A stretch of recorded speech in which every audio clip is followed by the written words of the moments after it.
Pertanyaan, Assalamualaikum warahmatullahi wabarakatuh. Mohon jawaban dan penjelasannya. Berkaitan dengan orang yang mengambil pesugihan atau yang menghambakan diri kepada setan pesugihan. Biasanya sebelum mereka mengadakan kesepakatan, maka setan pesugihan itu minta tumbal. Tumbalnya bisa anaknya, bisa istrinya, atau bisa orang-orang dekatnya, atau bahkan bisa dia sendiri.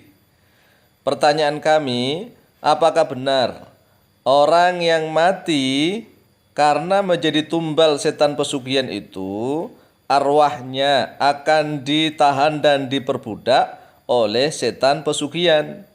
Atas jawaban dan penjelasannya kami sampaikan terima kasih. Teriring doa, jazakumullahu khairan katsira wa ahsanal jaza. Wassalamualaikum warahmatullahi wabarakatuh. Waalaikumsalam warahmatullahi wabarakatuh. Baik, bismillah walhamdulillah. Wassalatu wassalamu ala rasulillah Sayyidina wa maulana Muhammad ibn Abdillah wa ala alihi wa sahbihi wa mawalah wa la hawla wa la quwata illa billah amma ba'd. Faqad qala Allah azza wa jal, a'udhu billahi minasyaitanir rajim, bismillahirrahmanirrahim, wa yas'alunaka 'anir ruh, qulir ruhu min amri rabbi, wa ma utitum minal ilmi illa qalila. Di dalam surat Al-Isra ayat yang ke-85. Saudaraku kaum muslimin wal muslimat rahimakumullah, ketahuilah bahwa manusia hidup terdiri dari 3 komponen pokok. Jadi kita ini sebagai manusia yang masih hidup terdiri dari 3 komponen pokok. Komponen yang pertama disebut jasad. Jasadun dalam bahasa Arab, bahasa Indonesianya raga. Raga atau bodi tubuh. Ini adalah jasad kita, bodi tubuh. Kemudian komponen yang kedua disebut nafsun atau jiwa atau sukma. Dalam bahasa Arabnya nafsun, dalam bahasa Indonesia jiwa atau sukma. Nah, ini sebagai penyebab penggerak tubuh. Jadi yang menyebabkan bergerak adalah nafsun. Kemudian komponen ketiga disebut roh. Roh bahasa Arab, bahasa Indonesianya adalah nyawa. Nyawa atau roh ini sebagai penyebab penghidup. Jadi ada yang penyebab penghidupan, yaitu disebut roh atau nyawa. Kemudian ada yang menjadi sebab penggerak, yaitu nafsun atau jiwa atau sukma. Dan ada tempat atau wadahnya. Wadahnya yaitu raga atau jasad. Kemudian kaidahnya jika salah satu nafsun keluar, karena nafsun jiwa ini banyak, ya ada 7 tingkatan di dalam manusia. Jika salah satu nafsun keluar dari jasad, sedangkan roh atau nyawa masih ada, maka manusia itu belum mati alias masih hidup. Tetapi jika roh keluar dari jasad, roh atau nyawanya keluar dari jasad, maka manusia akan mati. Ingat, bedakan antara roh dengan nafsun, antara jiwa atau sukma dengan nyawa. Ini karena manusia masih hidup. Lah nanti kalau udah mati berbeda. Oleh sebab itulah roh atau nyawa yang keluar dari jasad diikuti oleh nafsun jiwanya. Ya, karena penggerak itu mengikuti yang penghidup. Roh atau nyawa yang keluar dari jasad diikuti oleh nafsun jiwa, pergi berkumpul di mana? Di alam barzakh, barzakhun. Barzakh itu bahasa Arab. Makna dalam bahasa Indonesia adalah alam antara. Alam antara dunia dan akhirat. Jadi ada alam di antara dunia dan akhirat disebut barzakh. Ini luas sekali alam barzakh itu. Di dalam alam barzakh itu berkumpul bersama Nabiullah Adam alaihissalam dan seluruh arwahnya manusia yang telah wafat atau telah meninggal dunia. Arwah atau nyawa-nyawa manusia yang telah mati itu berkumpul bermarkas. Ingat markas. Markas itu jangan dibayangkan ya, dikonotasikan ada markas tempat kecil. Itu kan kalau di dunia.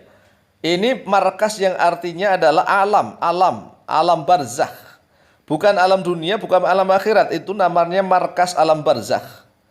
Jadi alam barzakh maka seluruh manusia itu berkumpul, roh manusia yang telah mati di alam barzah. Jadi bersama Nabiullah Adam alaihissalam, arwahnya orang-orang mukmin, rohnya orang-orang mukmin atau nyawanya orang-orang mukmin berada di sebelah kanannya Nabiullah Adam alaihissalam, sedangkan arwahnya atau nyawanya orang-orang kafir berada di sebelah kirinya Nabiullah Adam alaihissalam. Alam barzah ini jangan diartikan atau dibayangkan seperti dunia yang serba sempit begini ya. Alam barzah itu luas sekali, tembus ke seluruh alam dunia.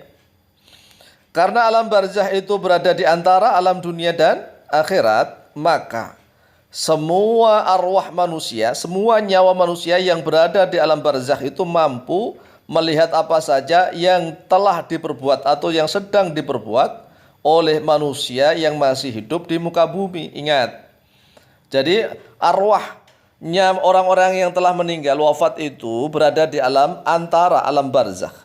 Lah karena alam barzakh ini mampu meliputi seluruh bumi, maka nyawa atau rohnya orang yang telah berada di alam barzakh itu mampu melihat hal ikhwal yang terjadi di atas muka bumi.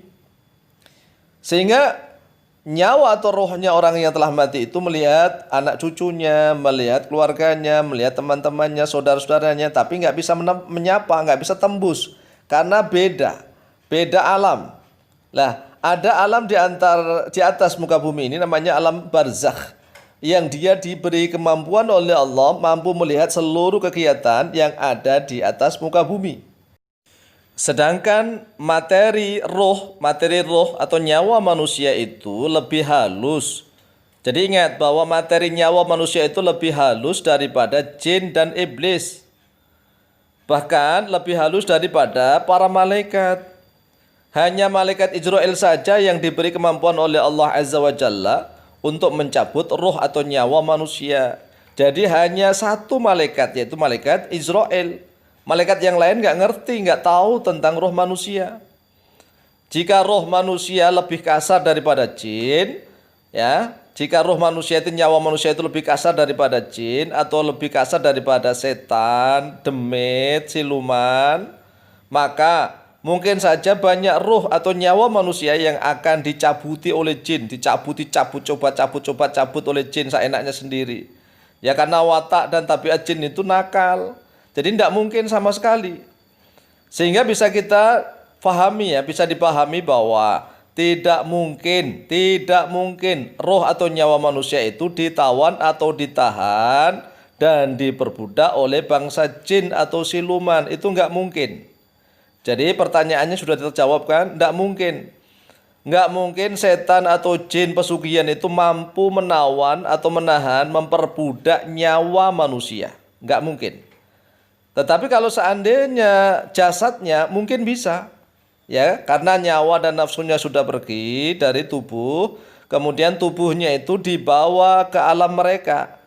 Tubuh yang sudah tidak ada jiwa dan tidak ada nyawanya itu dimasuki oleh roh-rohnya mereka. Roh mereka maksudnya adalah rohnya jin-jin itu sendiri, bukan roh manusia, bukan. Roh jin sendiri itu atau jin-jin yang gentayangan di alam mereka masuk ke dalam raga jasad orang yang minta pesugihan tersebut. Jadi jelas tidak mungkin roh manusia itu ditawan oleh bangsa siluman atau oleh bangsa jin. Dasar ibaratnya kita nukilkan di dalam kitab Ar-Ruh yang disusun oleh Imam Ibnu Qayyim Al-Jauziyah. Di dalam Al-Mas'alah Al-Khamisata Asyarata, masalah yang ke-15, aina mustaqarrul arwahi ma bainal mauti ila yaumil qiyamati. Di manakah tempat tinggalnya roh manusia, nyawa manusia itu tatkala telah dia meninggal sampai hari kiamat. Di dalam kitab Ar-Ruh telah dicantumkan beberapa khilaf pendapat para ulama, perbedaan pendapat para ulama, tetapi di dalam jawaban kali ini kita mengambil jawaban yang paling rajih, yang paling kuat, yaitu yang diriwayatkan oleh Imam Bukhari. Rawa al-Bukhari an Ibnu Umar radhiyallahu anhuma anna Rasulullah sallallahu alaihi wasallam qala inna ahadakum idza mata uridu alaihi maq'aduhu bil ghadati wal ashi in kana min ahli jannati fa min ahli jannati Wa in kana min ahlin nari fa min ahlin nar. Fa yuqalu hadza maq'atuka hatta yab'atsakallahu yaumal qiyamah. Langsung aja intinya bahwa Rasulullah SAW bersabda, sesungguhnya salah seorang kalian apabila telah mati maka akan disodorkan, diperlihatkan tempat duduknya pada waktu pagi dan sore. Jika dia termasuk ahli surga maka dia termasuk ahli surga, tempat duduknya kelihatan. Dan jika dia termasuk ahli neraka maka dia akan termasuk ahli neraka. Kemudian dikatakan kepada arwahnya atau nyawanya orang-orang yang telah mati itu begini, hadza maq'atuka hatta yab'atsakallahu yaumal qiyamah. Hadza ini maq'atuka, yaitu tempat dudukmu, hatta yab'atsakallahu, sehingga membangkitkan oleh Allah kepadamu yaumal qiyamati, pada hari kiamat. Jadi arwahnya orang mati itu selalu dipameri, ditunjukkan. Ini loh tempat dudukmu di surga nanti kalau dia termasuk ahli surga. Kemudian kalau termasuk orang ahli neraka, ini loh tempat dudukmu nanti ya. Ini kamu akan di neraka nanti, begitu. Itu pagi sore sampai nanti hari kiamat. Setelah hari kiamat baru selesai. Oleh sebab itulah para ulama menjelaskan al arwahu tarji'u ilal barzah alladzi ra'aha fihi Rasulullah sallallahu alaihi wasallam lailata usriya bihi 'inda sama'id dunya. Jadi roh-roh manusia itu akan kembali ke alam barzah yang telah dilihat oleh Rasulullah SAW pada malam Isra Mi'raj beliau tatkala beliau berada di sama'id dunya, di langit dunia. Arwahu al-sa'adati an yamini Adam. Nyawa-nyawanya orang-orang yang ahli keberuntungan, kebahagiaan berada di sebelah kanannya Nabi Adam. Wa arwahu ahli saqawati an yasarihi, dan nyawanya orang-orang yang ahli kecelakaan berada di kirinya Nabi Adam. Wallahu ta'ala a'lamu biswab.